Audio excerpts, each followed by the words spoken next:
পয়লা June শেষ দফায় কলকাতা দক্ষিণে ভোট প্রচারের জন্য হাতে রয়েছে দিন 7 তাই জনসংযোগে খামতি রাখতে চাইছে না কোনো দলই। বৃহস্পতিবার 87 নম্বর ওয়ার্ডে প্রচার সারলেন তৃণমূল প্রার্থী মালা রায়।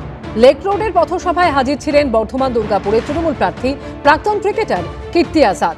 माला दी का बहुत अच्छा पोजीशन है और माला दी बड़े प्रेम से आराम से हमको लग रहा है 1 सवा लाख वोट से कम से तो जीतेगी।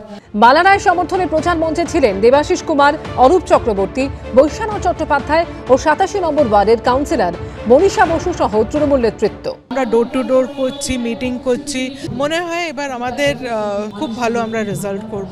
কলকাতা দক্ষিণে গতবারের জয়ী সাংসদ মালা রায়ের প্রতিদ্বন্দ্বিতা করছেন বিজেপি রায়গঞ্জের বিদায়ী সাংসদ দেবশ্রী চৌধুরী। সিপিএম এর হয়ে এই কেন্দ্র থেকে লড়ছেন সায়রা শাহ হালিম। ব্রততী ভট্টাচার্য রিপোর্ট, এবিপি আনন্দ। এবার সিভি আনন্দ বোসের বিরুদ্ধে রাজ্যপালের চেয়ারে বসে বিজেপির হয়ে প্রচারের অভিযোগ তুলে নির্বাচন কমিশনের দ্বারস্থ হল তৃণমূল কংগ্রেস।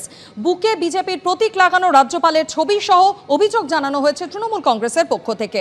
রাজ্যপাল যাতে নির্বাচন প্রক্রিয়ায় হস্তক্ষেপ না করেন তা সুনিশ্চিত করতেও তৃণমূল কংগ্রেসের তরফ থেকে নির্বাচন কমিশনে আবেদন জানানো হয়েছে। এই অভিযোগের কোনো গুরুত্ব নেই, পাল্টা দাবি করা হয়েছে গেরুয়া শিবিরের পক্ষ থেকে। রাজ্যপালের বিরুদ্ধে রাজভবনের এক মহিলা কর্মীর শ্লীলতাহানির অভিযোগ ঘিরে তোলপাড়ের আবহে বুকে বিজেপির প্রতীক লাগানো সিভি আনন্দ বোসের প্রকাশ্যে আসা এই ছবিকে হাতিয়ার করে আসরে নেমেছে তৃণমূল। ভোটের মধ্যে এই ইস্যুতে নির্বাচন কমিশনের দ্বারস্থ হল রাজ্যের শাসক দল। তৃণমূলের অভিযোগ, গত 23শে জানুয়ারি উত্তরীয়তে বুকের কাছে বিজেপির প্রতীক লাগিয়ে সেন্ট্রাল অ্যাভিনিউয়ের রাম মন্দিরে একটি অনুষ্ঠানে হাজির হন রাজ্যপাল সিভি আনন্দ বোস। বুধবার সেই ছবি নিজের এক্স হ্যান্ডেলে পোস্ট করে রাজ্যপালের পদত্যাগ দাবি করেন তৃণমূলের প্রাক্তন রাজ্য সাধারণ সম্পাদক কুণাল ঘোষ। বৃহস্পতিবার সিভি আনন্দ বোসের বিরুদ্ধে রাজ্যপালের চেয়ারে বসে বিজেপির হয়ে প্রচার চালানোর অভিযোগ তুলে নির্বাচন কমিশনের দ্বারস্থ হয়েছে তৃণমূল। কমিশনের কাছে রাজ্যপালের বিরুদ্ধে ব্যবস্থা নেওয়ার আর্জি জানিয়েছে শাসক দল। সিভি আনন্দ বোস যাতে নির্বাচনী প্রক্রিয়ায় হস্তক্ষেপ না করেন তা সুনিশ্চিত করার আবেদনও কমিশনে জানিয়েছে তৃণমূল।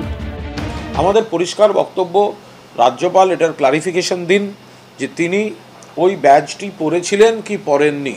যদি পরে থাকেন এবং সেটা যদি তার রাজ্যপাল পদের সময় ওই ছবিটি হয়, সেক্ষেত্রে তার 1 মিনিট রাজ্যপাল পদে থাকার নৈতিক অধিকার নেই, তার ইস্তফা দেওয়া উচিত। অন্যদিকে নির্বাচন কমিশনেরও এক্ষেত্রে ব্যবস্থা নেওয়া উচিত। বিজেপির ব্যাজ যে রাজ্যপাল বুকে নিয়ে ঘুরে বেড়ান, তিনি বাংলার রাজ্যপালের চেয়ারে বসে থাকবেন, তাও আবার ভোটের সময়, এটা হতে পারে না।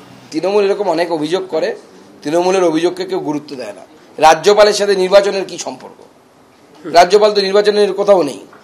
রাজ্যপাল কি নির্বাচনে প্রচারে বেরোচ্ছেন? ভাবের ঘরে চুরি করে তো লাভ নেই। যখন কংগ্রেস আমল ছিল, কারা রাজ্যপাল হয়েছে? প্রাক্তন কংগ্রেস লিডাররা রাজ্যপাল হয়েছেন। এনডি তিওয়ারি রাজ্যপাল হয়েছেন, যার পাশে মমতা বন্দ্যোপাধ্যায়ের বহু ছবি পাওয়া যাবে। কিন্তু আমাদের রাজ্যপাল তো বরঞ্চ আধিকারিক ছিলেন, আইএএস অফিসার ছিলেন, এবং তিনি সিপিএম আমলে সিপিএম সরকারের সাথে চিফ সেক্রেটারি হিসেবে কাজ করেছেন। তো স্বাভাবিকভাবে তিনি বিজেপি করেন, এটা তো কোনো বিষয় নেই। এর আগে বিভিন্ন ইস্যুতে সিভি আনন্দ বোসের সঙ্গে রাজ্যের শাসক দলের সংঘাত চরমে উঠেছে। বিশ্ববিদ্যালয়গুলির উপাচার্য নিয়োগ নিয়ে রাজ্যপাল সংঘাত সুপ্রিম কোর্ট পর্যন্ত গড়িয়েছে। এই পরিস্থিতিতে ফের রাজ্যপালের বিরুদ্ধে সরাসরি বিজেপির হয়ে প্রচার করার অভিযোগে কমিশনে গেল তৃণমূল। কৃষ্ণেন্দু অধিকারী রিপোর্ট, এবিপি আনন্দ, কলকাতা।